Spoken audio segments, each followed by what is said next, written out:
What is up, guys? We are back again with another episode. And in today's episode, we're going to continue the female health series. And particularly, or specifically, I should say, we're going to continue talking about menopause and the kind of things that go along with that in regard to the considerations that we as individuals, well, like I'm not going to go through menopause. So I say we as a collective, we referring to people who are going to go through menopause. but we're going to talk about some of the considerations. But what I would suggest is if you haven't listened to the last episode, go back and listen to it now, because it lays a lot of the groundwork, the framework for what we're going to discuss here. And we're not just going to basically repeat the same stuff we covered in the last episode. So if you come to this, someone shared it with you and you haven't listened to the last episode, just go back, listen to it. It covers a lot of the foundational stuff around menopause. And then it really opens up the conversation around some of the considerations we have in terms of what we can do, training, lifestyle, nutrition, all that kind of stuff. It kind of opens up the conversation here. And then today's episode, we're going to continue with that. But before we get into that, I would like to say that again, we're not joined by Gary. Gary is on a lovely 2-week holiday. You know, he's in the Balkans. I think he's in Croatia at the moment, enjoying himself. But that's actually a blessing in disguise, because we don't have to listen to him. Instead, we get to listen to Nicola. Nicola, how are you? I'm good, not a bother. Anything going on in your life at the moment? No, I'm off work now. I'm off the work from the hospital anyway for the next month. So I'm just relaxing, taking it easy, just doing triage work. Triage work doesn't stop. You don't get holidays. Doesn't stop, never. The grind doesn't stop, I suppose. Anyway, so today, what are we talking about, Nicola? Yeah, so today, you know, the last day we went through kind of what is menopause, we went through kind of training considerations, and then a lot of the kind of health risks that kind of increase kind of once we hit that kind of post-menopausal age, and perimenopause as well. So today, I suppose what we're going to be going through is more kind of the nutrition considerations that are a little bit more specific to menopause, and then some lifestyle considerations as well. So with nutrition, yeah, the funny thing is with nutrition is a lot of the kind of general kind of, you know, like quote unquote like good health recommendations, they stay true through menopause, but they become, you know, a lot more specific and a lot more kind of important for women during kind of perimenopause and postmenopause.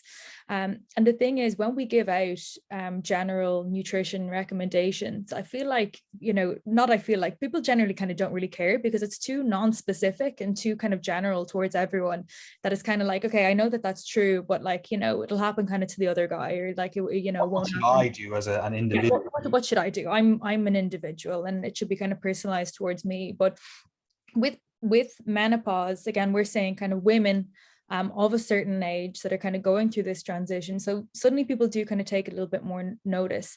And it is one of those things that, you know, for our health, that we kind of should take more notice to these nutritional considerations, because they're what's going to make kind of the biggest difference towards these kind of health risk factors in terms of cardiovascular disease, in terms of our bone health, in terms of, you know, our hair, skin, nails, you know, mental health, sleep, the symptoms of menopause. Those are the things that are going to kind of help us kind of the most with this transition. So yeah, an important episode, I think, to go through all these. Yeah, and it's important to kind of realize that, like, you're afforded some form of protection via estrogen, right? As a woman, you basically get a few extra health benefits, we'll say, from estrogen, right? So if you look at all the things that happen to guys, you know, in terms of, like, say, heart disease, now also heart disease happens to women as well. I'm not suggesting that, but, you know, it's more prominent in male populations. Now, some of that is a bit of we'll call it a selection bias, in terms of it's kind of agreed upon that, oh, women get less heart disease, so they get screened for heart disease less, and as a result it's found less. So there is a little bit of that, but we do know we have mechanistic reasons to, you know, argue that, you know, men are at more risk for heart disease, right? So as a woman, you can kind of go, okay, yeah, I want to be aware of heart disease, but it's of a lower priority, a lower concern, because I don't have this excess amount of testosterone, and I also have the beneficial effects of estrogen. And some of those beneficial effects are, like, you know, vascular health. Some of them are like cognitive health, different things, right? So you get all these, you're afforded all these benefits, these, you know, additional health, whatever modifiers, whatever you want to call them, via estrogen. But as we discussed in the last episode, after menopause, there is a hormonal transition. There is a reduction in a lot of these beneficial hormones, right? And some of that is, okay, in terms of some people like, oh, the symptoms in the perimenopause and the menopause, the actual transition were annoying, but afterwards they actually enjoy some of the symptoms, or I suppose some of the symptomology, I don't know what the word is, where it's like, oh, it's actually more beneficial to not have these things going on. Say, for example, having to deal with a period every month. You're like, oh, actually, this is a benefit. Some people would consider that, right? So we have to take that, but that also comes along with a more, we'll call it, male pattern of health issues, right? There are still some female specific ones, but all of those things that the female hormones, I suppose you'd call them, are giving you this advantage against, or this protection against, now you don't have that protection. So you need to become more aware of these different things, notably cardiovascular health. That becomes a big one. That becomes something that you really have to pay more attention to the actual guidelines. Whereas before, you could go to your doctor, get your blood lipids done, and they come back and you're like, your HDL is fantastic, your LDL, fantastic as well, right? Whereas let's say you're in a male-female partnership, you could eat the exact same diet, maybe difference in, absolute calories or whatever, and you eat the exact same diet as your husband, right?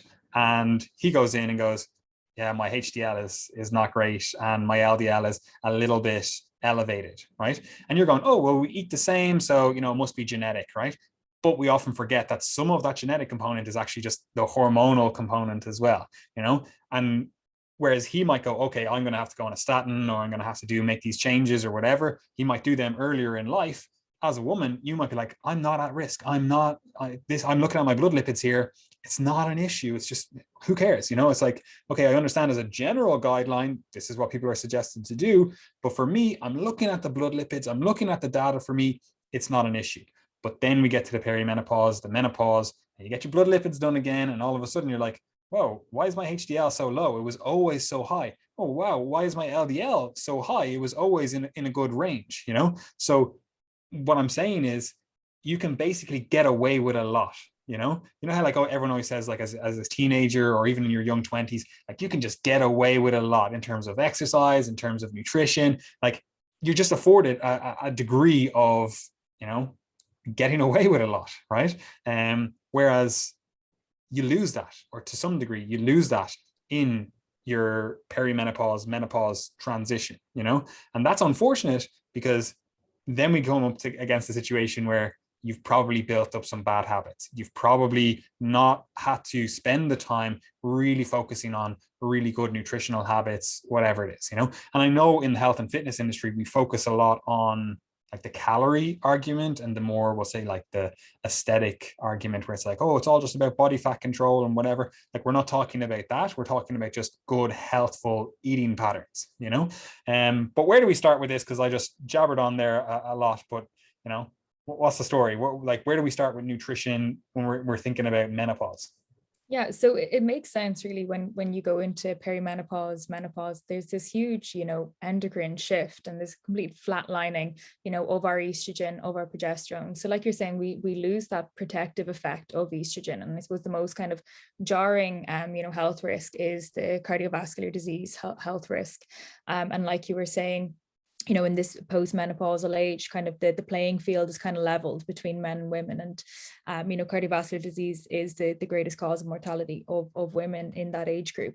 So this is when we really need to start kind of, dialing into our cardiovascular health, kind of in terms of nutrition. So, our lipid, our glucose metabolism is affected. We have an increased risk of, metabolic syndrome, kind of obesity, diabetes, our insulin resistance increases. So you're kind of here again, a big scary list of things that can go wrong, but you kind of need to take it, okay, like what are kind of, my big rocks here? What do I need to be kind of prioritizing?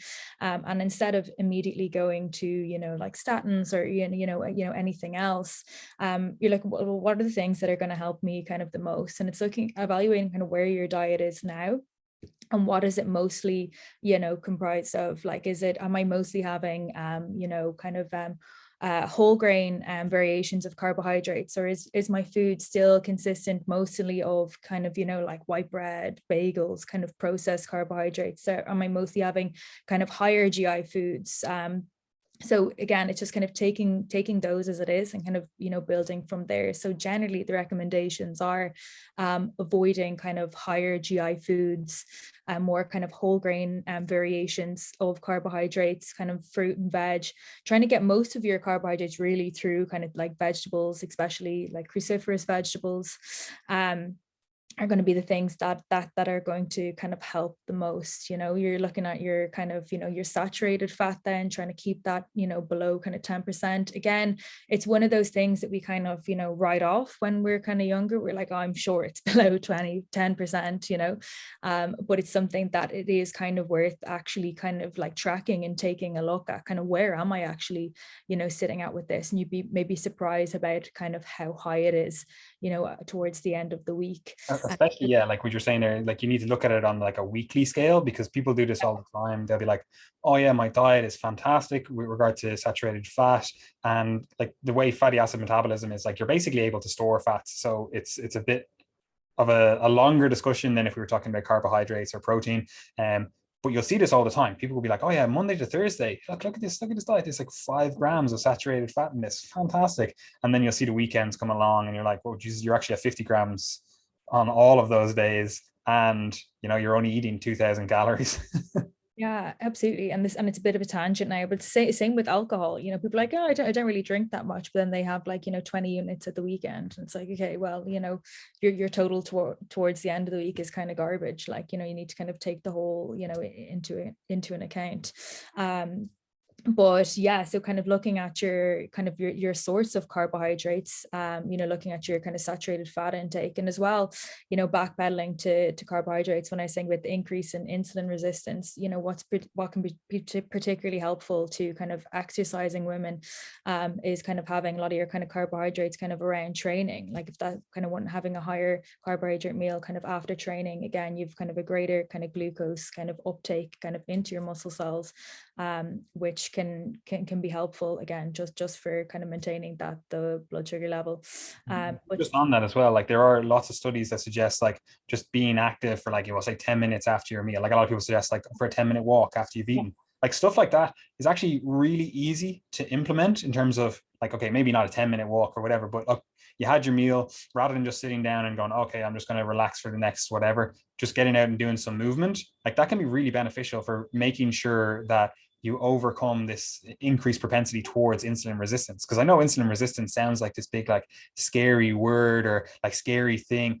It doesn't have to be. It basically just means that you're a little bit resistant to the signal of insulin. And you can help that through like basically non-insulin mediated glucose uptake, which is just like contract your muscles a little bit. All of a sudden the glucose gets into your muscles where we want it, and it's not an issue, and that over time actually, tends to increase insulin sensitivity. So you do actually overcome this insulin resistance that can occur in this perimenopause to menopause transition. So it's not like, oh, you went through menopause, boom, you're insulin resistant, you're fucked. You can do things. Exercise is one of them, but just generally being active is another one. And then, as you're saying, on the diet front, we're switching away from ideally we're switching away from more of those kind of refined carbohydrates, and we're moving more towards that kind of whole grain model of carbohydrates, or just fruits and vegetables.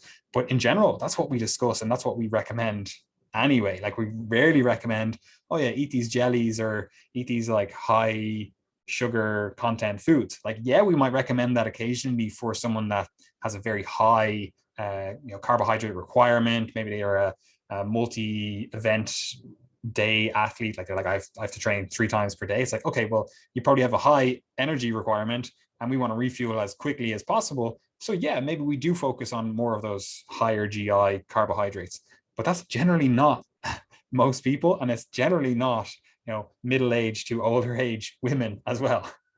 Yeah, absolutely. And that tip for getting up and kind of walking around after your meal is like fantastic, and can help someone, not like can help someone who's not kind of post menopause as well. But particularly a lot of women that are perimenopausal, postmenopausal can suffer from a lot of kind of GI issues as well, like IBS symptoms, kind of, bloating, constipation, and actually just kind of, getting up and kind of moving around after a meal can help with those symptoms as well. I know that's a bit of a tangent, but just actually getting up and walking after a meal can have kind of multiple benefits. Yeah, and again, this is what we were going back to in the last episode when we were discussing, like, estrogen has like baseline functions, like you require estrogen for just the normal functioning of your body. So stuff like gastric motility, the actual ability to, like, move things along your gastric tract, like you need estrogen for that. So it makes sense why, oh, I'm actually getting these symptoms or these issues, like maybe it's, diarrhea, not diarrhea, constipation or something, after when I normally, this is the exact same way I was eating previously, and now it's all changed, like stuff like that. Again, we can overcome this to some degree, and we'll talk about that a few times throughout this episode. But stuff that is very simple to implement can actually be profoundly effective. Like we were saying, go for a little bit of a walk, move around, like that kind of stuff actually does help. And it sounds so almost patronizing to be like, yeah, just move around a little bit, just go for a 10-minute walk and it's all good. And yeah, obviously there's huge barriers to this in terms of, like, it would be great if we all had the ability to go for a 10-minute walk after all of our meals and it didn't impact our day or whatever. But for a lot of people, that's not possible. Maybe the area you live in, you have a job, you have kids to look after, whatever the fuck it is, right? There's a million and one different barriers. But then also, it sounds too simple. It sounds like just go for a 10-minute walk. Like, that's so patronizing in terms of, oh, I didn't think of that. Go for a bit of fucking exercise after my meal. But it is actually so effective. Yeah, absolutely. And I think that that's one of the things that I always try and kind of drill home is, again, just kind of what's the low hanging fruit, or kind of what's the big rocks we need to see what are the kind of the easiest and most simple things to implement before we start going down, any other kind of crazy kind of supplement route or investigations to wonder kind of why these things are happening, when it could be something that is really simple that can make the most difference. Yeah, 100%. So far we're thinking about, okay, maybe there's a little bit of increase in insulin resistance, so I'm changing out my carb sources, or at least I'm focusing on we'll call it lower GI carbohydrates. In terms of fats, then we're also thinking about heart disease. So what are we thinking there? Yeah, so like you're saying, really trying to keep the saturated fat intake to kind of below kind of 10% of your daily intake, and then after that, even trying to kind of replace that kind of with unsaturated fatty acids, so your polyunsaturated fatty acids, even your omegas. So particularly trying to, like, most people do not get enough kind of omega-3s in the diet, so that's mostly going to come from your kind of your fatty oily fish like salmon, mackerel. So again, if that's something that is like multiple benefits, not just for your cardiovascular health, but we know also for our cognition as well. So if it's not something that you are consuming regularly, it might be something that'd be worth looking into supplementing. Yeah, and especially with heart disease, when we're thinking about that, we're thinking about cumulative risk. So we're thinking of it over time. So this is, fortunately and unfortunately, one of those things where it's not like, I don't know, you hit 45, or what's the average age? 51 is the average age for menopause. It's not like you hit 51 and 52, you're going, Jesus, my heart, I have heart disease now. It's not like that. It's not like it just boom, right? Yeah. But it is something that accumulates over time. And the negative to that is, that means it's something that you can ignore for a long time. But the positive of that is you can make small changes that compound over time. If you start thinking about this, ideally in your 20s, ideally in your childhood, ideally your parents were thinking about it, because we can see atherosclerotic like plaques build up in like teens and stuff. But let's just assume we're only talking about your adult life. If you can think about this in your 20s, happy days. You are so far ahead of the curve, right? But let's assume, like most people, that your 20s are not the time you're thinking about your health, your peak health, or at least you're not thinking about cardiovascular risk, even though we would argue that you should. But if you can start thinking about it as you get into this kind of perimenopause window, as you start going beyond menopause, going, okay, I've had the protective benefits of estrogen, helping me out here. I'm losing that. So now I have to think about it a little bit more, and I'm going to really have to change my diet in terms of, okay, maybe I was eating foods that are higher in saturated fats, and I'm going to switch to foods that are, higher in monounsaturated fats. ideally we like that kind of switch rather than going, oh, I have to completely change up my diet, like making simple switches rather than using butter, for example, on like when you're cooking, let's switch to olive oil, something like that. It's not excessive in terms of the change that you have to make, but it is actually really impactful in terms of your health, so we're just looking at those small changes. And again, that is cumulative, both in terms of it's a cumulative risk for atherosclerosis, but also it's cumulative in terms of you can make small changes and they add up over time, to like keep your risk lower, if that makes sense, but ideally, like you said, we're keeping saturated fats below 10% of the diet. And like I would argue, and we'll talk about screening for women in general throughout their life in another episode, so we won't get too far into it these days or in this episode. But I would generally just go, right, you should get your blood lipids done in your 50s, in your 60s, just get them checked. Like it should be part of a routine, regular, metabolic, hormonal panel, whatever, that you can get from your GP. As far as I'm aware, like you literally can walk into your GP and go, like, I'm a potentially at-risk population, I want to just get my blood lipids tested, and they'll organize that for you, so it is a good thing to keep track of. Now, we're not one for excessive tracking. I'm not saying you have to do this every 4 fucking weeks or something. I'm like, look, you should just get an idea of where you are, so that if it is an issue, like you can have so many different things that you just didn't know. Like you could have, like, I don't know, hypercholesterolemia, familial hypercholesterolemia, and just not be aware of it. So getting it checked, that can be really helpful, because then if the dietary changes you've made or the dietary changes that you're making are actually impacting on the outcome that we want to impact on. Yeah, absolutely. And like you were saying, it's kind of, even though cardiovascular disease, it is kind of like a marathon event. I mean, it's something that develops over kind of 40 years. Like it's not something, like you're saying, that just bang, you kind of hit kind of that perimenopausal age and it happens. But that doesn't mean, kind of, if you're listening to this and you're like, am I too late? Like absolutely not. Like there are so many changes that you can make. Like you were saying, kind of those small changes kind of snowball into larger ones over time. So it is important to kind of lay down the groundwork.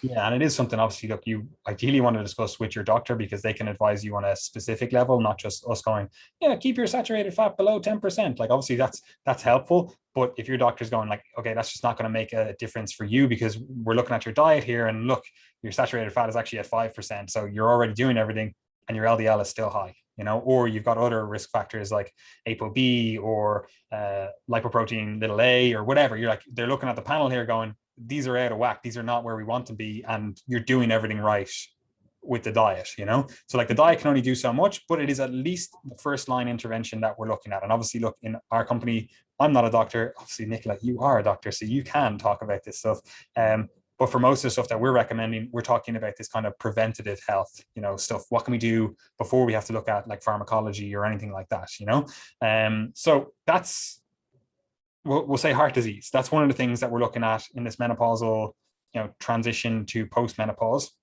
We're going, okay, we have to be more aware of our insulin resistance, and we also have to be more aware of our cardiovascular, we'll call them blood lipids, markers, right? So that really, in general, tends to make people look at, okay, carbohydrates in the diet, that's the first protocol here, fats, especially saturated fat in the diet. So we got those two things covered. But we also have to consider the training side of things, because that obviously helps with insulin resistance. So we've covered that in the last episode. We basically like, right, training recommendations don't really change. We want to do stuff that helps build muscle, and then also ideally, get some sort of cardiovascular training in there as well. So we're doing all that stuff. But we also have to consider, and this is what a lot of people, well, at least what they interact with health and fitness related people for, is this kind of body composition change, right? So bone health is one thing that we're going to cover in a second. But before we get to that, because obviously it's very intrinsically tied with the cardiovascular risk and the insulin resistance, it's this kind of change in body fat distribution for one, right? So you go from this kind of gynoid distribution of body fat to this kind of whatever the word is, androgenic, I suppose, type of, I was like, android, that doesn't make sense, it's like a robot. androgenic type of body fat distribution. So we move from, women will tend to store more of their fat on their legs, their bum, like that kind of area, whereas men will tend to store fat on their abdomen, right, on their kind of abs. Now, a lot of that fat is also stored in like the internal space, like so around the organs, so that visceral fat, which is the least beneficial, the worst kind of fat that we can store, right? Whereas that kind of subcutaneous fat, especially around the legs and the bum and all that kind of stuff, like that's actually more beneficial, right? But that kind of changes when we're in this menopause transition. Again, we're losing that beneficial effect of estrogen, so you get this body fat redistribution, right? So first of all, we're obviously going to bring in some sort of training to just make sure that we're building muscle, make sure that we're effectively burning calories, that we're doing all the kind of stuff to kind of keep body fat levels in check in a healthy range. We're making sure that our diet is not excessive in calories, not too low in calories, and we'll talk about too low in calories again later on in this episode. But what are we doing with our overall calorie level here? Because this is one of the things that I find, at least for a lot of people, it's very confusing to navigate, because first of all, their energetic demands might change, right? Their lifestyle might change. Like, let's say you enter menopause, I don't know, at like 51, like maybe all your kids are grown up by then. You're not really chasing around people. Maybe you have a higher up job, like you've been in the career sphere, whatever career you're in, for the last, whatever, 30 years or whatever it is by that stage. And you're like, right, I probably have a more sedentary job as well, some sort of like managerial role. So there's a lot of stuff that changes, right? But then we also have some hormonal changes that occur. So what are we doing? What are we doing with calories? That's the fundamental thing here, because we can go, okay, we can get protein right because, it's fairly easy to work out. It's like basically, we'll say just arbitrary, a gram per pound, in and around there. We'll just go, right, that's a blanket statement. Obviously, that can be refined a lot more, right? We'll just say, okay, there. And then we're switching to a little bit more of these kind of complex carbohydrates. We're watching our saturated fat. Where, like, to do all that, I need to know where my calories are at. So what's the story there?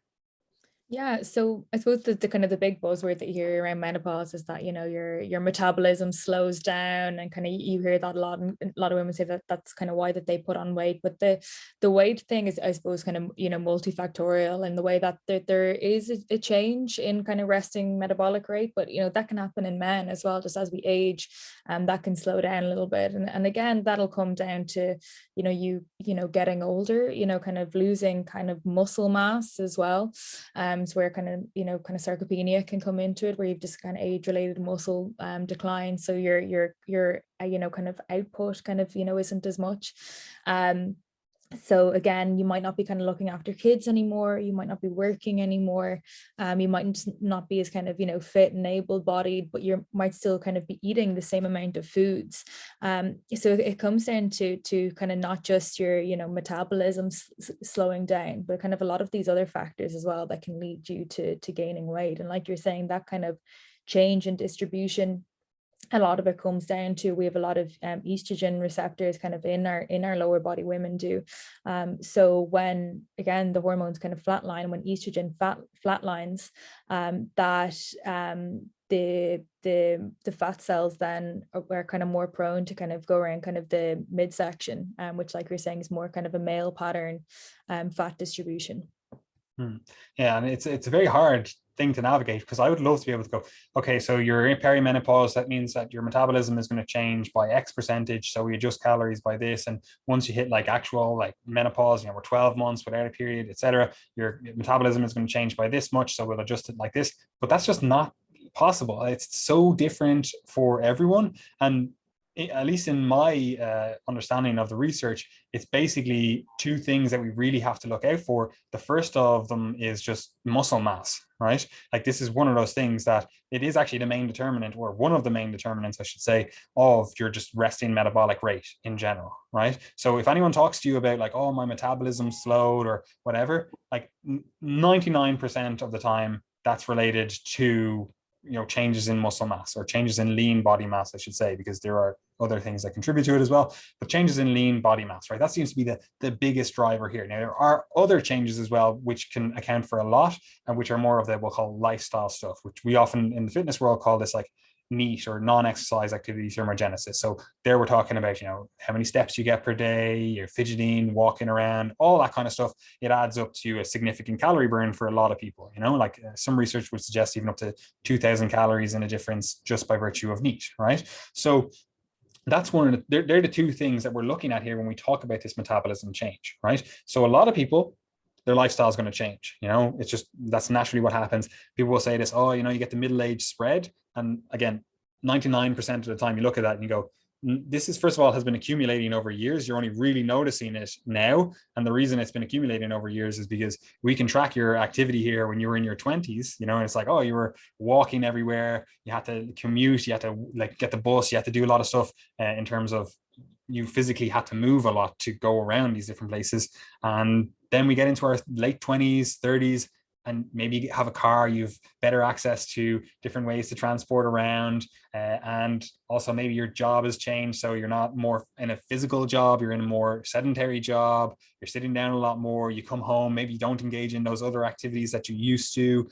Maybe you still go to the gym like 3 times per week, but it's basically 3 hours of your week are active, whereas the rest of the time you're just inactive. So you've got this huge change in this non-exercise activity thermogenesis, and that starts compounding over time. Because even like, let's imagine it's only whatever 150 calories in the difference of a day, like that compounds over the next 10 years. It's like you're still basically in a surplus of 150 calories every day for 10 years, so you accumulate body fat, right? But then also we've got this like intersecting thing going on here when we talk about menopause. So there's a little bit of that changes in the NEAT, the non-exercise activity thermogenesis. But then we've also got potentially a reduction in our lean body mass by virtue of not having the hormonal support anymore, not having like estrogen having this favorable effect on muscle building and muscle retention. And also you've probably been losing muscle mass at a similar rate throughout all of those years, because even though I was doing like 3 hours of activity throughout the the week or whatever, like it wasn't that high intensity, I wasn't really pushing myself, I wasn't maybe doing resistance training, I was just maybe going to a class or maybe doing some swimming, which are all great activities, we're not saying anything against it, but you weren't just giving a stimulus to retain that muscle or ideally build more muscle. So now we've got this intersection here of we're accumulating body fat because we're effectively in a surplus because we're not as active, right? And then we're losing muscle mass over time, which we know is a very big contributor to our resting metabolic rate, our overall calorie burn per day. So now we've got this intersection of these two things going on, which a lot of people start realizing. They're like, Jesus, actually, my metabolism has slowed so much. When in reality, it's like you're just less active and you don't have the muscle mass that you used to have, And with the muscle mass, especially, you notice that a bit more because it also gives your body shape, So you might have been like, I'm actually the same body fat level. So you might weigh less, but you're like, my body doesn't look like how it used to look, You're like, oh, I used to be, let's just say 70 kilos. And I really like the way I look, I like the way the body fat distribution, the amount of body fat that I had, the amount of muscle that I had. And then you might be 60 kilos and after whatever, you're in your menopause or whatever. And you're like, I don't like the way I look, even though, you would think, oh, being lighter is going to lead to a leaner physique or whatever. You might be like, I actually have maybe a little bit more body fat than I did when I was 70 kilos. I've just lost 10 kilos odd of muscle, and that's been happening over the last 10 years or however long, So there are things that we have to consider here, which it's so multifactorial then when we try to go, oh, well, this is your calorie demands, or this is how we should adjust calories, So do you have anything to say on that? No, not really. Like again, coming back to the muscle mass thing, like sarcopenia, age-related muscle decline, it is kind of a huge cause of kind of morbidity, kind of in that adult kind of population. So and that we're going to link in with kind of bone health in a minute, but again, just looking at our exercise stimulus, and our nutrition, so primarily our protein intake. So those are going to be kind of the two biggest factors that are going to mitigate that for our general health in terms of our bone health, our muscular health, but also in terms of body composition as well. Yeah, and like I often think of this in terms of, I'm like, in your, let's say up till you're 40, I'm picking a number here, it could be later, it could be whatever, right? For both men and women, we want to be focusing on gaining as much muscle as possible, right? Because after that, there is somewhat of we'll call it a functional decline, in terms of your ability to build more muscle potentially goes down. Now, it's hard to really parse out in the research because, this could be just, again, changing in lifestyle, different things. Like, obviously, look, you're going to build more muscle if you've never trained in your life, and then all of a sudden at 40 you start training, versus someone who's been training their whole life. They're not just going to magically gain 10 kilos of muscle in their 40s unless they go on some sort of like special sauce, right? So like, that's one of the things that we have to consider, that okay, there is probably some sort of functional decline happening after 40. I'm just picking 40, could be 45, could be 50, could be 60. It really depends, right? So both men and women really need to be focusing on that muscle mass aspect, but especially for women when we're talking about menopause, because at least with men, like, although they say that there's a decline in testosterone as you age, again, that's one of those things where, is it a decline in testosterone? Is that like genetically programmed? Because you see people, and literally like 70, 80-year-olds, and they have like 900 nanograms per deciliter, or like top tier like testosterone output, because there's no like menopause, there's no andropause for men, right? In the research, potentially there is, but it's one of those things that's very hard to parse out because a lot of it is related to lifestyle, so there's a little bit less of that going on for men, but for women, you are going to lose the hormonal advantage that you have, right? So you basically want to maximize that up until you lose it, and then make sure that we've really instilled good habits that are going to lead to the retention of muscle mass over time. You basically, like, it could be a third, even half of your life, depending on modern advances. Let's say you go through the menopause at 50, right? Like, you could easily, in this day and age, it wouldn't be unreasonable to say, like, in the next couple of years, you could definitely see a few 120-year-olds being more and more common, right? So you could effectively spend more time like post-menopause than you spent in your quote unquote fertile years, so that's a very real possibility in the coming years. So we have to consider, like, what you have this hormonal advantage before menopause, so you want to make sure that you're ensuring your life after menopause is as, I'm going to say productive is the wrong word, but is as beneficial as it can be. So we really want to get the exercise done. And again, we covered that in the last episode. We also want to get our protein intake right. We have to, we're going to spend some time fiddling around with calories to find out the right level. In the perimenopause and the menopause, it's going to be, a little bit tricky. I wish I had a formula. I wish I was like, all right, we just do this, right? But unfortunately, we don't, right? So you're going to have to do that just like everyone else has to do it, in terms of finding out where their calories are at, their, maintenance calories, how much they need to lose, how much they need to gain, etc., right? But then there's also this further consideration, which really refines our approach to exercise and also our dietary intake, which is bone health. Because we've been talking a lot about we'll call it the cardiometabolic stuff, which is a lot to do with, muscle mass, a lot to do with the cardiovascular system. But we often forget that bone mass is something that we actually need to look after, and this is especially true for women when we're considering just women in general, but then especially as we get to this kind of perimenopause to menopause transition, because we need to have laid down a good deal of bone mass to ensure that, again, if we go through this transition, we actually have bone mass to quote unquote spare, because osteoporosis, osteopenia, and all that kind of stuff is something that becomes more relevant. So can you tell us a little bit more about this kind of like bone health stuff in relation to menopause, and then also what we should be doing in terms of, I suppose, nutrition and lifestyle, really? Because the training side of things, we wouldn't have given our recommendations in the last episode if they didn't already cover the bone health stuff. So what are we thinking around bone health? Yeah. So like we were saying in the last one, at this stage, you're trying to kind of maintain what you have, where it's when you're not really looking at, getting bigger muscles or, getting kind of better bone health. Like, you can to a certain degree, but really at this stage, you're just trying to maintain what you have. And so again, kind of you're looking at things that are going to be the most helpful. Kind of one of those things obviously is protein. Generally the recommendations for protein for women are like kind of between kind of 1.2, 1.8 grams per kilogram. That's for, a sedentary person, which is actually like quite small. It's really kind of not a lot of protein. For a postmenopausal woman, you'd be looking at the higher end. For an exercising kind of postmenopausal woman, you're looking kind of even higher than that, definitely kind of, 2 grams per kilogram of body weight per day. But if you actually look at like women's current intakes, like they can be pretty shocking. And I know particularly for a lot of men who would eat meat, that's something that's really kind of achievable for them. But for a lot of women, in their kind of 50s, 60s, even women in their 20s, to be honest, kind of hitting that higher range is kind of really, really hard. But why it's kind of more important, more important, I suppose, in the postmenopausal age, is because kind of muscle protein synthesis is kind of harder to kind of trigger. So we really do need that combination of kind of protein and kind of training to trigger it. So we need not only protein training, but also a higher kind of protein stimulus. So whereas before, I'd be saying to my younger girls, maybe kind of 25, 30 grams of protein post training.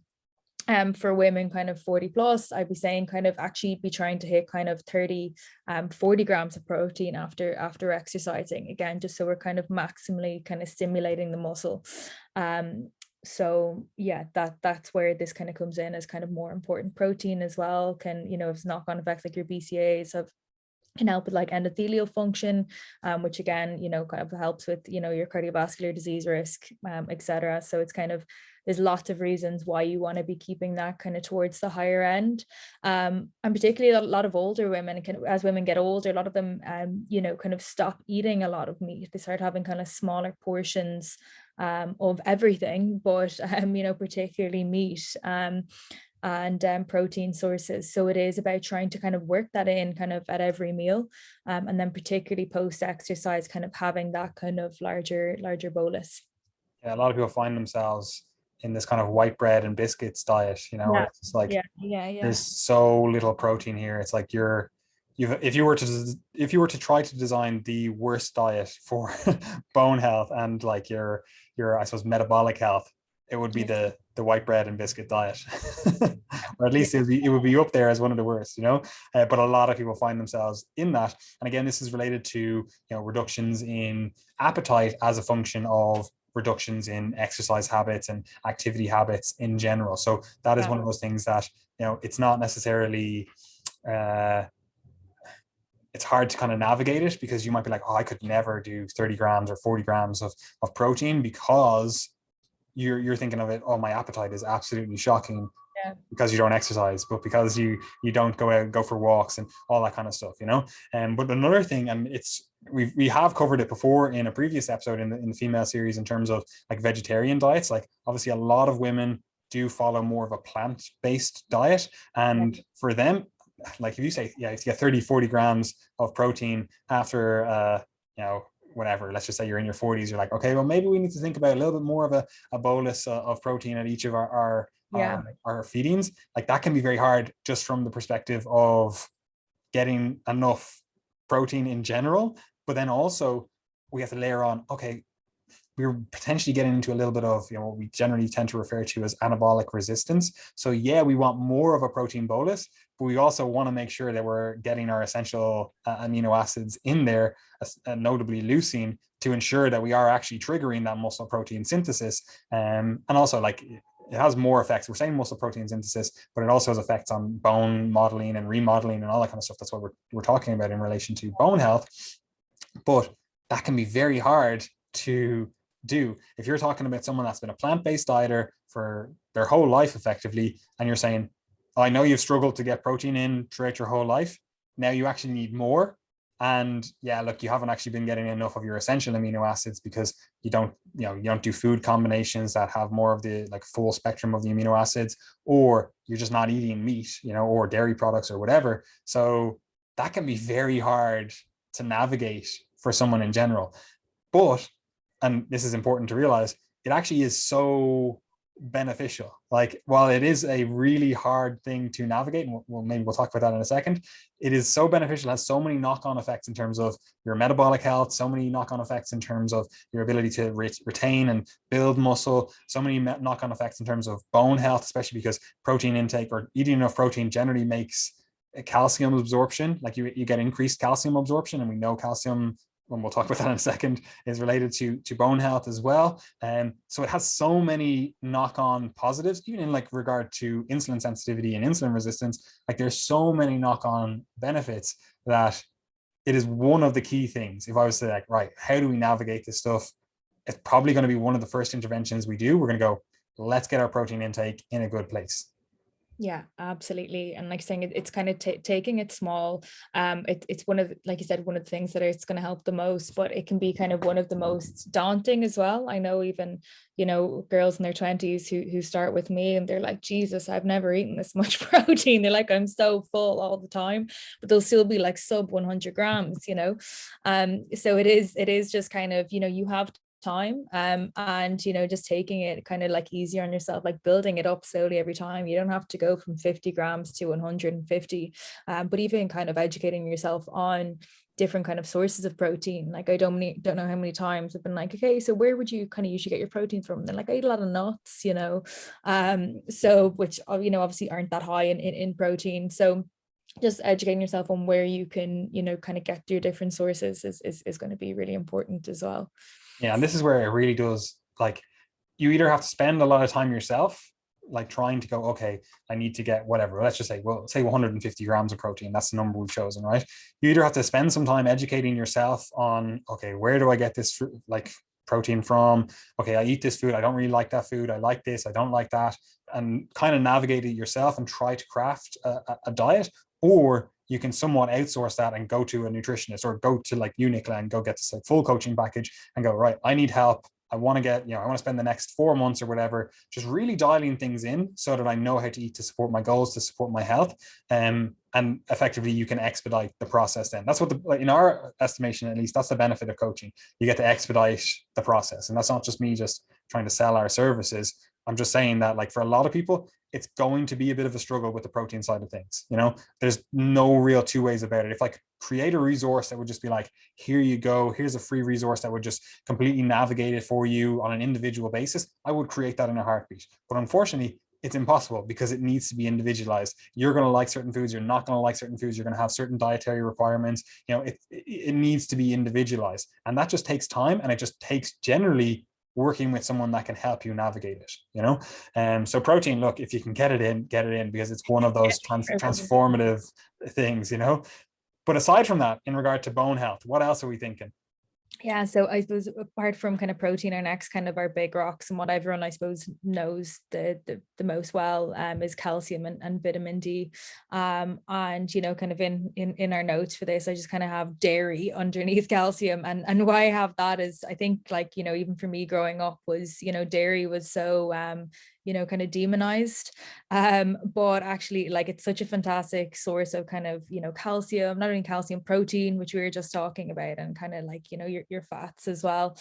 So even for someone just trying to get some sources of kind of dairy in kind of throughout the day, whether it's like your protein yogurts, whether it's kind of Greek yogurt, whatever it is, it's going to be one of those beneficial things for bone health. So you'd be looking at getting about kind of 12,000 kind of micrograms in per day in this kind of most menopausal age, and vitamin D then. So vitamin D will kind of help calcium be absorbed. So we know vitamin D has been a huge kind of buzzword over the last kind of while, particularly with COVID, but we usually kind of get that from sunlight, which we don't get a lot of in Ireland. So kind of supplementing with this can be really beneficial, kind of particularly during the winter months.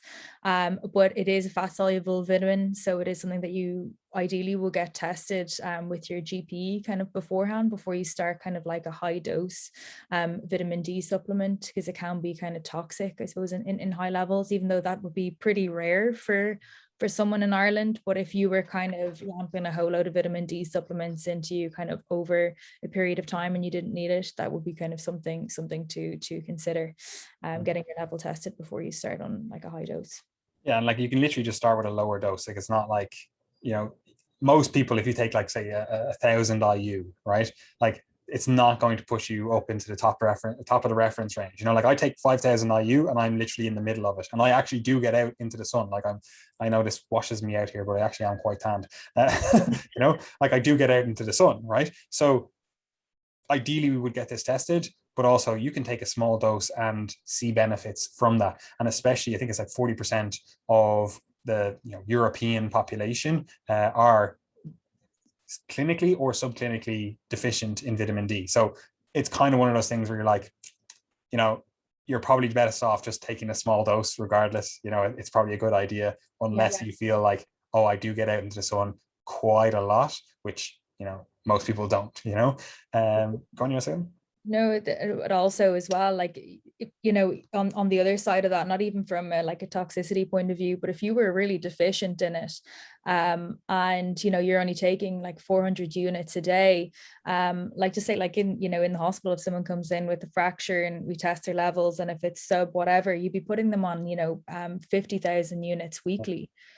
So if you're only taking kind of 400, maybe 5 days a week, it's really like not going to kind of hit your levels kind of fast enough. So kind of if bone health is something that you're concerned about, like it is worth kind of getting it tested. Yeah, 100%.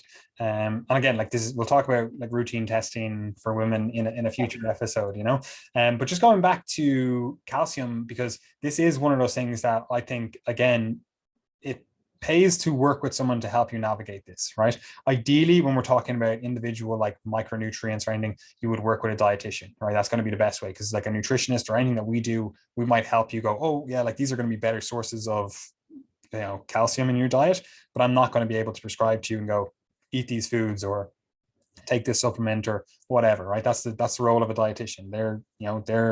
That's what they're there for, right? But it does help to get someone to have another eye on your diet. And the reason for this is because you can be someone like we've just noted, oh, dairy is a great source of calcium. But for a lot of people, like I think it's only like 30% of the world can digest dairy, the lactose, at least in dairy, So like we're saying this, and I know we have a lot of listeners from India, for example, a lot of listeners in Africa, a lot of listeners in America as well. And you could be a listener and going, oh, they're telling me to, take dairy, and you just don't have the required enzymes to actually digest that dairy. So it's actually not a great recommendation for you as an individual. And this is one of those things where, again, when we're talking about nutrition and lifestyle changes and all that kind of stuff, you have to take into account cultural things, yeah, for sure, but you also have to take into account that like our genetics. I know we all like to see like, oh, we're all just the one human race and we're all exactly the same, but we're also extremely individual. Like both of those things are true. We are all the same. We're all humans, right? But that doesn't mean that we're not different. It's like you're going to have a different ability to tolerate certain substances, certain things in the diet than I am. Like I literally could drink like 40 liters of milk a day and be fine. Whereas someone else, they literally get a whiff of milk and they're literally shitting their brains out. So we have to take that into account. So for you as an individual, you might not be able to tolerate dairy, and like you could be of European descent, still not be able to tolerate dairy, and like you could be of African descent, especially East African descent, and tolerate dairy. Like I'm not saying it's like racially divided or anything like that. It's an individual thing. We have to look at it on an individual basis. But for you, dairy might be a terrible choice, and as a result of that, you're going to have to look for that calcium in different sources within the diet.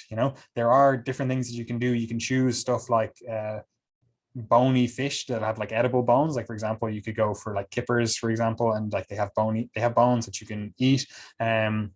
You can go for stuff like some vegetables also have higher calcium, that they do generally have higher oxalates and stuff like that, which potentially negates it. But there's calcium in there that we can contribute to the diet. There are different foods. I'm not going to go into a big list of calcium rich foods in here. Again, that's what you work with someone to help you navigate that stuff for you as an individual. But it does make sense if you're going, okay, dairy's not for me. I know calcium is important. You might have to choose something else in the diet. However, we live in the modern age, so you might be able to just supplement with it. You might be able to go, okay, I'm just going to take a supplement. All of those other foods that are high in calcium that I can actually digest and I can actually eat, they're just not for me. I just don't like them, or I don't want to include them in my diet or whatever. Again, fortunately, we can just take a supplement. Now, again, when we're talking about supplementation, consult with your doctor, consult with a dietitian. I'm not going to tell you, oh, take 1,000 fucking milligrams or whatever of calcium per day. Like that's not my role, you know.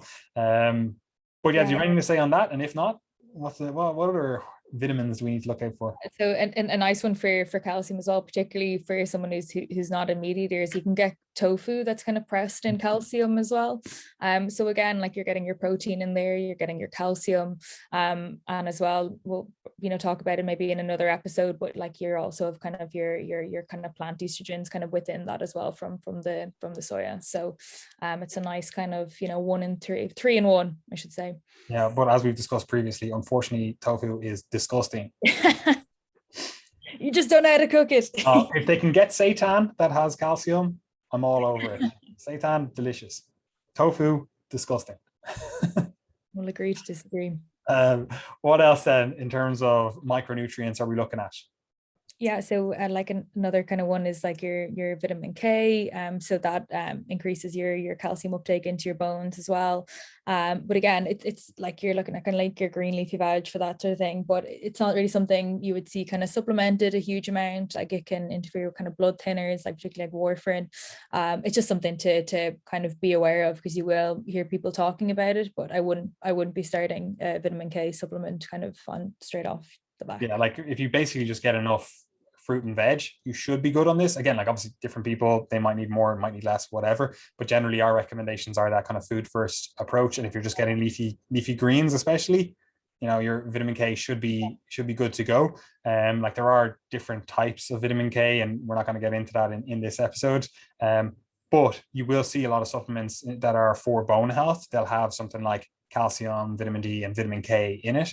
Now vitamin K does have a lot of beneficial effects in terms of vascular health. Like it basically makes sure calcium goes where calcium is supposed to go, which ideally we don't want calcium in our arteries. That would be quite beneficial. So it does have effects there, but it is one of those things that it pays to just talk to your doctor about this, because they could have you on a blood thinner for cardiovascular issues, and then you're like, oh, I heard vitamin K is good for cardiovascular issues, and now we've got some interference going on here. You're on warfarin, for example, like you said. And it's like, okay, you need to talk to your doctor about this stuff, But what else? Anything else that we should be considering when we're talking about bone health? Yeah, so that's the thing with vitamin K. It's just in case someone kind of read somewhere that vitamin K is like important for your bone health. It's like that's the missing key. That's the key I've been missing, and then goes on a supplement. But besides from that, magnesium's a really good one as well. So again, that can help with kind of the absorption of calcium and vitamin D.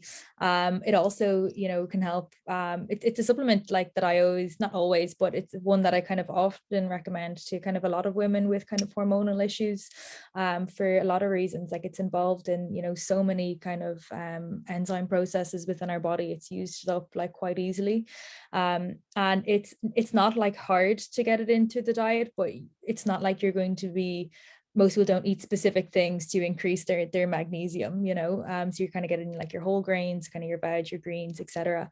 But particularly for kind of menopausal women who are suffering kind of with hot flashes, kind of sleep disturbances, like magnesium can help aid kind of a restful sleep as well. So it kind of ties in not only kind of with bone health there, but also kind of kind of sleep, kind of stress levels. It can be helpful as well.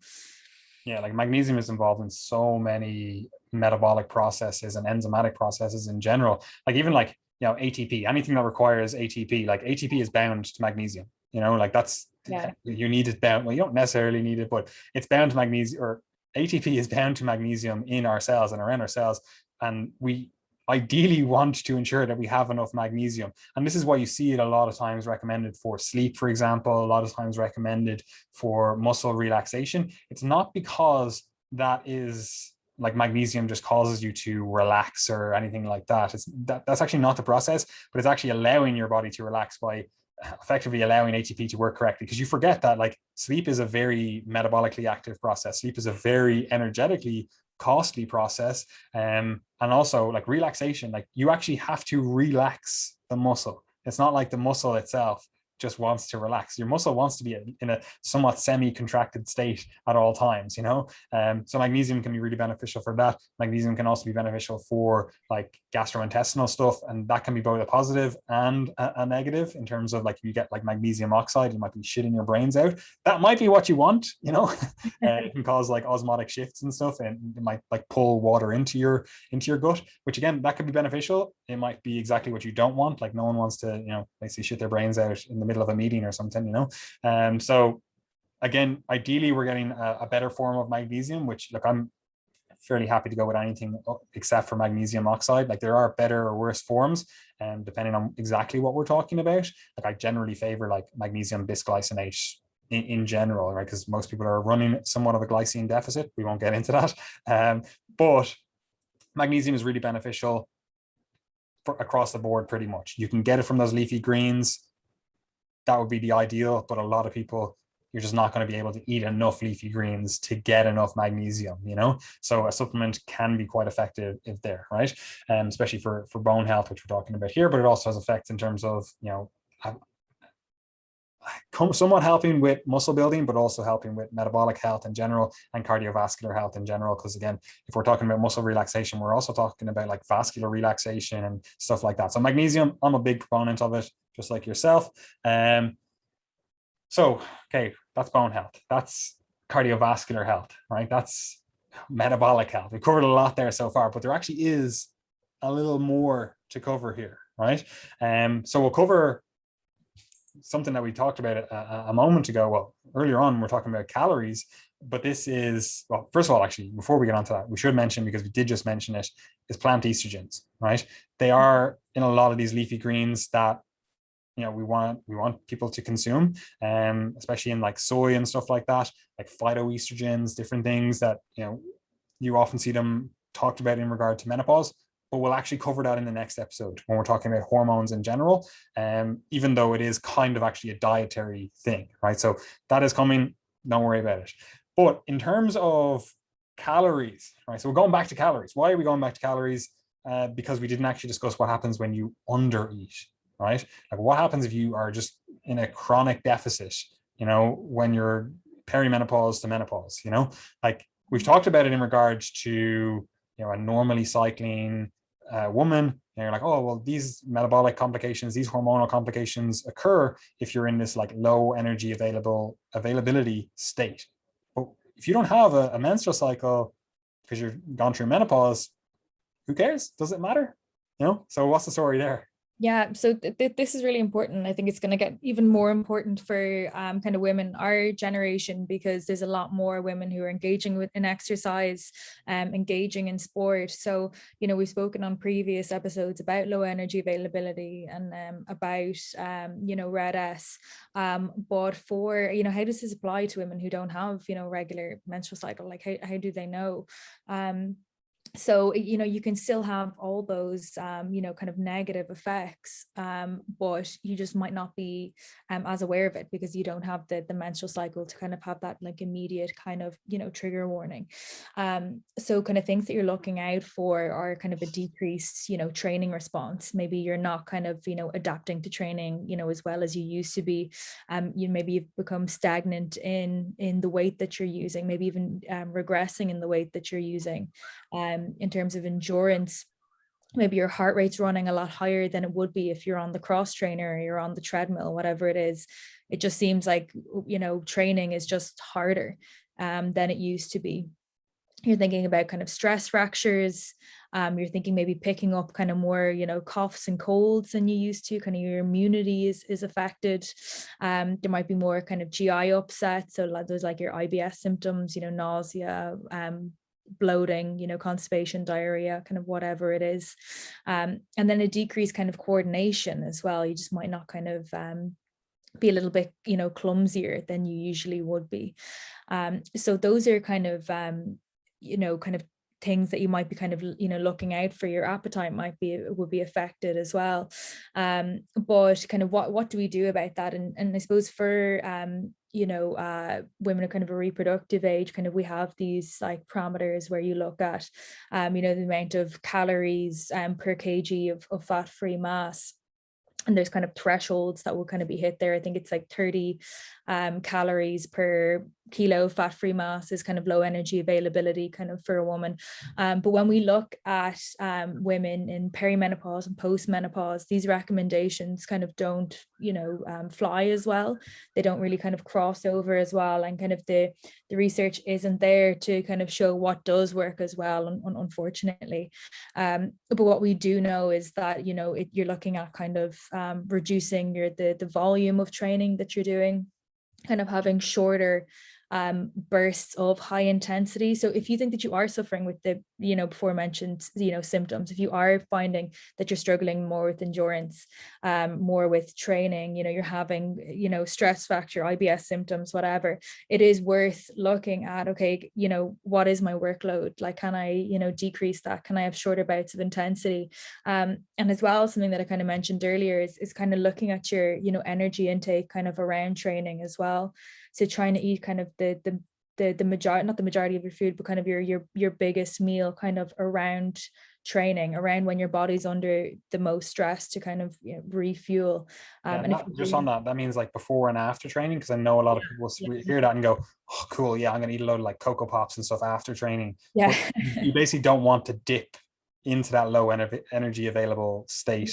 So if you're going, oh, I'm going to train first thing in the morning and then I'll eat a huge meal afterwards, like that means that there's a point in that day where you're at your lowest energy availability because it's the morning time, and then you're putting yourself under this significant stress as well. So I know that is something that has come up a few times when people have contacted us about podcasts and different things in terms of coaching and stuff.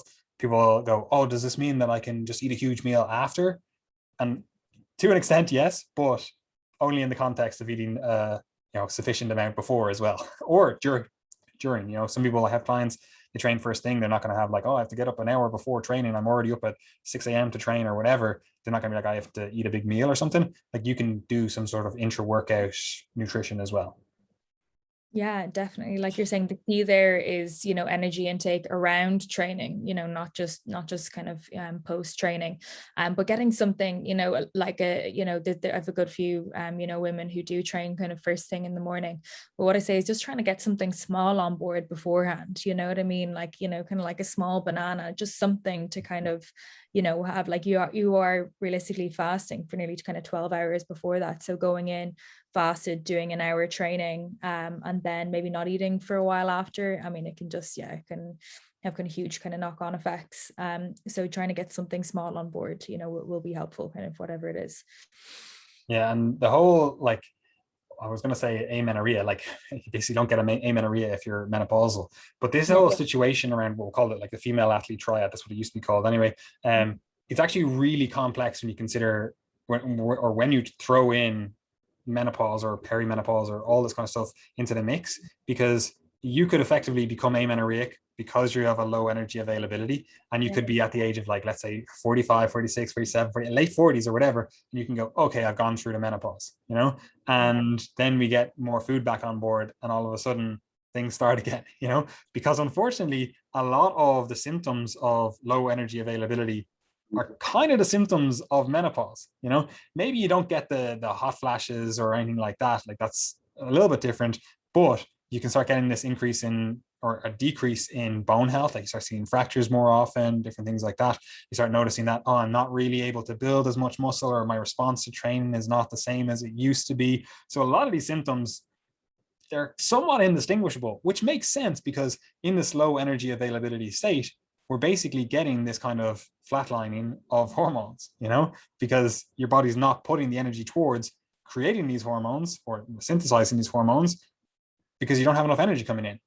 You don't synthesize these hormones or create these hormones in menopause because your body's given the signal that there's no need, and we've talked about that. So this can be a really complex thing to navigate, and it's not like there's oh, here you go, this is the exact criteria. It's just very hard to navigate before, during, and after menopause. Like, obviously, look, if we're talking like 5-10 years after menopause, like it's a lot easier to see. It's like, all right, you've gone through the menopause, it's 5 years later, you've been dieting for the summer or something, and all of a sudden we're starting to see these symptoms. Cool, we can go, this is a low energy availability state, we know what to do. But if you're in the transition, this kind of perimenopause, or maybe even just past menopause, it can be very difficult to navigate this. And unfortunately, a lot of people end up putting themselves into this low energy availability state because they start seeing changes in their body composition, or they start seeing changes in their body in general. And they're going, oh, the only way I've ever been able to deal with this stuff is I'll go on a diet. I'll try to lose some body fat. Maybe the last couple of years I've quote unquote let myself go because I had other things going on, whatever, right? And then they go, I'm going to go into a deficit, and then they're in 1,000 calorie deficit. And 6 weeks later, they're like, I think there's something worse going on here now. So that is very hard, at least in my estimation, to navigate. And unfortunately, it is actually quite common. Yeah, that's the thing. So yeah, trying to actually convince kind of a woman to actually bring their calories up during this time, can be really difficult, like particularly around training. But if you are already in this low energy availability state, and then you're dropping your calories lower, again, like that, you're going to actually see like disimprovements in body composition, energy, kind of training effect. So it's almost counterintuitive that you actually want to increase your calories, and you'll actually see better results in body composition, training, etc. Yeah, and again, it's just a hard state. I wish I had here you go, here's the neat little booklet that you can navigate all this stuff easily, but there's no booklet. Like, you just have to eat enough, which Yes. again can be hard if your body's changing. You feel like your body's betraying you.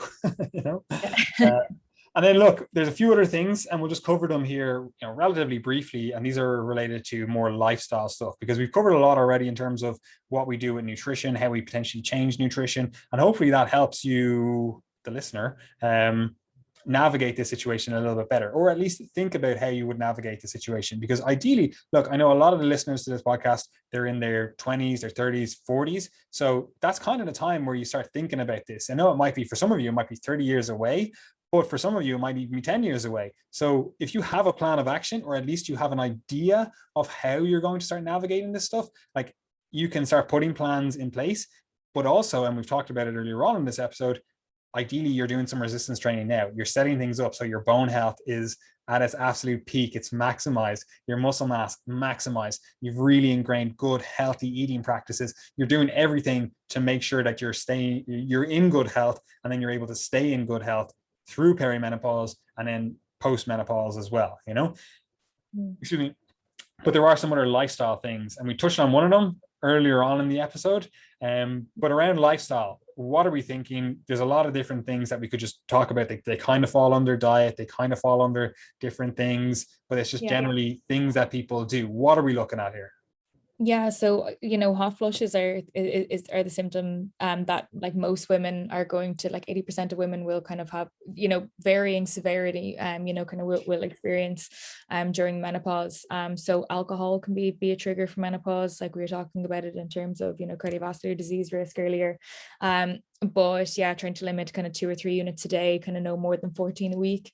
Again, that kind of for a lot of people, like 2-3 units a day can seem like a lot, but you'd be surprised how many people have like 2 glasses of wine with dinner. You might have some extra at the weekend. So that actually also, just 2 glasses of wine at dinner could easily be 4 units. Yeah, exactly. Yeah, exactly. So yeah, like I think like 2 glasses of wine is like 4 units. Yeah. Depending on the size of the glass, obviously. But it's funny how quickly that actually racks up with a lot of people. So that's something to look out for. And yeah, especially if you're experiencing hot flushes, and it's when we'll come into kind of looking at taking kind of supplements or something for hot flushes, but you're having kind of 3 glasses of wine a night. It again kind of eliminate the kind of low-hanging fruit. And this goes back to the earlier discussion we were having, where people will be afforded a degree of more flexibility because of the hormonal advantage. You might have been able in your 30s and your 40s to have a glass or 2 of wine every night, but then all of a sudden you start realizing that, okay, I'm in this perimenopause, or I'm in this menopausal transition, and now all of a sudden if I have a glass of wine, it makes my sleep absolutely awful. Like, it usually makes everyone's sleep awful in general, even though people use it as a wind down routine. It's not great. But that happens. Okay, so that's been happening for your whole life, but now we've got this further confounder in terms of hot flashes, we've got this stuff like your sleep might be disrupted in general, and now we're layering on some alcohol. It's not a great place to be in. And look, we're like, I'm teetotal myself, but I'm not against people drinking. I don't think that's you can't just tell, oh, you're never allowed to drink. I'm like, who the fuck am I to tell you if you should drink or not? But if we're talking about you have symptoms, you want to, navigate these symptoms and you want to try improve things, or you just want to improve your health in general, we're probably limiting our alcohol intake throughout the week in general. Like, it's unfortunate because a lot of people enjoy alcohol and a lot of people do find themselves in this kind of lifestyle of having a glass or two of wine per day, or maybe only on the weekends they go on the piss basically. But we have to consider that that's not the most beneficial thing for your health. So if we're in a time period where health is transitioning and you're noticing more symptoms, look, we're going to have to take out the things that you've been getting away with, or at least reduce them. Yeah, exactly. Like I say, kind of remove the low-hanging fruit before you go on to, anything else. So alcohol is a big one. Caffeine and spicy foods can also trigger hot flushes as well. So if you're, absolutely kind of, milling the chili flakes, maybe kind of hanging off and just seeing if that makes a difference, will be helpful for you. Smoking kind of is another big one. The average age of menopause is like 51 kind of here in Ireland and the UK, but actually kind of smokers will generally go through it kind of a year or two earlier. So that's kind of probably the biggest thing that can help you kind of lessen your risk of having an earlier menopause. And then I suppose moving on to other kind of lifestyle stuff. Just on the smoking as well, we should also mention it because I know, look, it's one of those things that doctors are always told, like, you're supposed to say smoking at every single like GP appointment. You're supposed to say, oh, quit smoking and all that kind of stuff. Like when we're talking about cardiovascular health as well, like, first of all, don't pick up smoking after the menopause. That would be less than ideal. But ideally, you would quit smoking in general, right? It's just not a good health habit. And while, we're talking about menopause in this episode, just in general, like smoking is not beneficial. And that probably extends to vapes and stuff like that as well. Like, we could argue there's a difference here, but we just don't know. Like, we don't have robust data of like, oh, I smoked or I vaped, however many cartridges or whatever a week, and I reached menopause 5 years earlier. Like, we don't have that data, unfortunately, but it probably extends to vaping as well. Yeah, I mean, that's the thing. Vaping has become like really fashionable now, kind of the last couple of months, but it does still have nicotine in it. And the thing is with vaping is, people will be going home kind of vaping in their bed, you know what I mean? So if you're going through, I think if one vape has like 2 packets of cigarettes in it, I think roughly. So, I mean, if you're going from, none a week to a vape a week, that's 2 packets of cigarettes. That's pretty significant. Yeah, and on that as well, like nicotine isn't necessarily bad, but we also just don't have the data on vaping, like exactly. we just don't know. I'd love to be able to say, oh, actually completely safe, completely whatever. We just don't know. We would be literally picking data out of our asses here, and just literally going, oh yeah, just don't do it. But we're probably going to err on the side of caution and say, look, you don't need to vape, so don't. Exactly. Stay away from the blue raz. Stay away. It's so deceptive though as well, because you'd be walking around and you're like, that's a delicious smell. What is that? Like, literally, I'm breathing in someone's fucking air that they've just pushed out of their lungs with vaping. I'm like, that's revolting. But anyway, there's a few other lifestyle management things, and these are generally the lifestyle management things that we talk about, like in general. And we were actually just talking about this before the fucking episode here. Like some of these things you just kind of go, oh yeah, like these are the things that we should care about: stress management, sleep management, they're the foundation. Cool. And we kind of just say that. And while we have done podcasts, we've put out information on social media and everything on these different things, they're actually so big. Like they're such big pillars that I wish there was more of a focus put on this stuff. But at the same time, they're also really easy things to get in order. Well, a lot of the time at least, that you don't need, there's not so much nuance, like stress management. Like there's so many practices we can engage in to manage stress, and we've talked about them before, so we won't do a big deep dive here. And the same with sleep. There's so many things that we can do to just encourage better sleep. Now, it might be more difficult when we're talking about perimenopause and menopause. You might be having like hot flushes, you might have like getting really cold at night, warm at night. Like there can be confounders here when we're talking about menopause. But the foundation is setting up those good sleep habits. Going, okay, do I have a sleep and wake time? Do I have a regular schedule with that? Do I have a wind down routine that doesn't involve alcohol? And do I do all the different health habits that are related to good sleep practices? And if not, that's where we're starting. That's what we're doing. We're trying to implement that stuff. And then we can start looking at any of these like esoteric things and going, oh, well, there's actually maybe a supplement that we could consider here or whatever, you know? But then on the stress and the sleep, do you have anything to say? I know there's a few things that we could talk about with stress, especially around like cognitive behavioral therapy and stuff. But do you have anything to say on those? Yeah, I suppose with sleep, like if you are suffering with hot flashes or kind of night sweats, like again, just like simple things like, can you change to a lighter blanket? Can you have kind of lighter pajamas? Can you keep the window open? Those kind of general things are what will help. Yeah, and like sometimes, look, it's just not going to help. Like I'm in London at the moment, it's like 30 Yeah. degrees. Like even with the window open, there's no like I'm sweating right here and now. But I know tonight I will literally be like I literally sleep in my boxers, no blanket on, and I'm still fucking sweating, you know? So like sometimes there's just not going to be something that you can do. Like I can imagine if you're in a similar situation to me, like I generally run hotter anyway, like a lot of men do. I generally run hotter anyway. But if you're talking about this, like you're dealing with this, like let's say 30 degrees odd or whatever, and then you've got hot flashes or hot flushes, I should say, on top of that, like you're just in for a bad time, you know? So ideally, we're doing everything in our power to make sure that we set up the environment for good sleep. Like if you can have a fan, if you can do different things, like I know they have like beds and stuff, like mattresses and stuff that you can get like cooling pads and different things like that. If we can do any of that stuff, happy days. Let's try to bring that stuff in. But unfortunately, we're probably going to still deal with some disturbances here. And the only way we can overcome that is accounting for that, but then also allowing for the fact that you're probably not going to be your most productive during the week. Maybe try to catch up on sleep during the weekend, or if you can throughout the week, try to catch up on sleep. That's obviously not possible for everyone. That's not something we generally recommend in terms of, oh, just catch up on sleep on the weekend. Like we ideally want to keep a nice consistent sleep wake cycle, but realistically, I would rather see someone get some more sleep if they've been really struggling with sleep because of this hormonal transition or just the heat in general. Yeah, absolutely. Cool. And then on stress management, do you have anything else?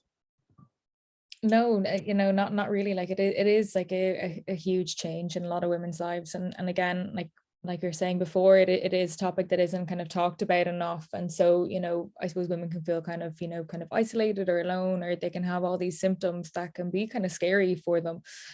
So it like stress management, talking to other women, kind of going through the same thing is going to be really important. Yeah, and obviously if you can be prepared going into it, again, like we said, I think it was the last episode, like talking to your mother, like that sounds really patronizing, like talk to your mother. But Yeah. she probably went through the same things. She probably like that's the biggest like correlate here in terms of the symptoms you have. They're probably the symptoms that your mother had. So how did she navigate them? Was there anything that helped her? Different things like that can be really beneficial. And then obviously, like you said, like support groups and stuff like that, obviously that can help. Getting coaching and stuff like that, so you have someone to bounce ideas off of and someone to kind of look into the situation and go, maybe you could try this, or this is something that we could think about. Like that can be helpful. But either way, we do want to bring in some sort of stress management, whether that's like we're like outsourcing stress management to other people helping you, or it's just setting your life up in a way that you are managing stress more effectively. Like ideally we're not doing like, oh, I'm actually going through menopause and I have the biggest project of my life going on at the same time. Obviously, look, that's going to happen to some people. Life is fucking strange like that, where it's just like, unfortunately, this is the cards you were dealt, right? But ideally, again, it's one of those things that we would set up some good stress management practices earlier in life and then have them as a baseline, and then have different things that we can potentially bring in when we know stress is higher. Like we can think of this as a higher stress state for the body in general, but then also because there's lifestyle changes along with this, there's more stress involved in that as well. So look, I think that's everything we want to cover in regards to nutrition and lifestyle. Like obviously, look, some of those things we could talk a little bit more on, but again, this is not a fully comprehensive, every possible nuance. There's going to be a lot of individualization. So this episode is really just to help you get an idea, launch some ideas, start points for thinking, and hopefully help you navigate this, or at least prepare to navigate this stuff, you know. But having said that, there are still some other things that we need to consider with regard to menopause, and we'll cover them in the next episode, because we've been talking about like managing some of the symptoms, just talking about, you know, heart disease risk, bone health, we'll call it like metabolic health. We've been talking about what we would do, maybe start thinking about with nutrition, start thinking about with training, like having a good baseline process there. But we haven't really talked about the hormones. We've talked about what they do and a lack of what they do, or a lack of having those hormones, what happens then.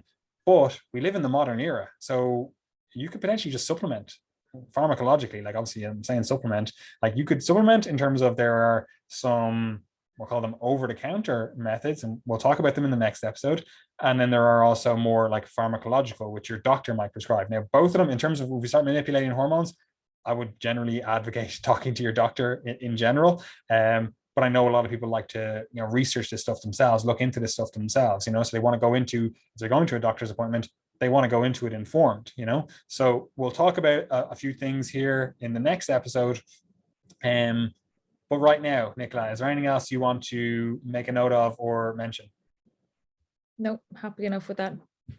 Fantastic. So guys, as per usual, you know where to find us. You can find us on all the links below. Social media, follow us on Instagram. That's, you know, where we put out a lot of content.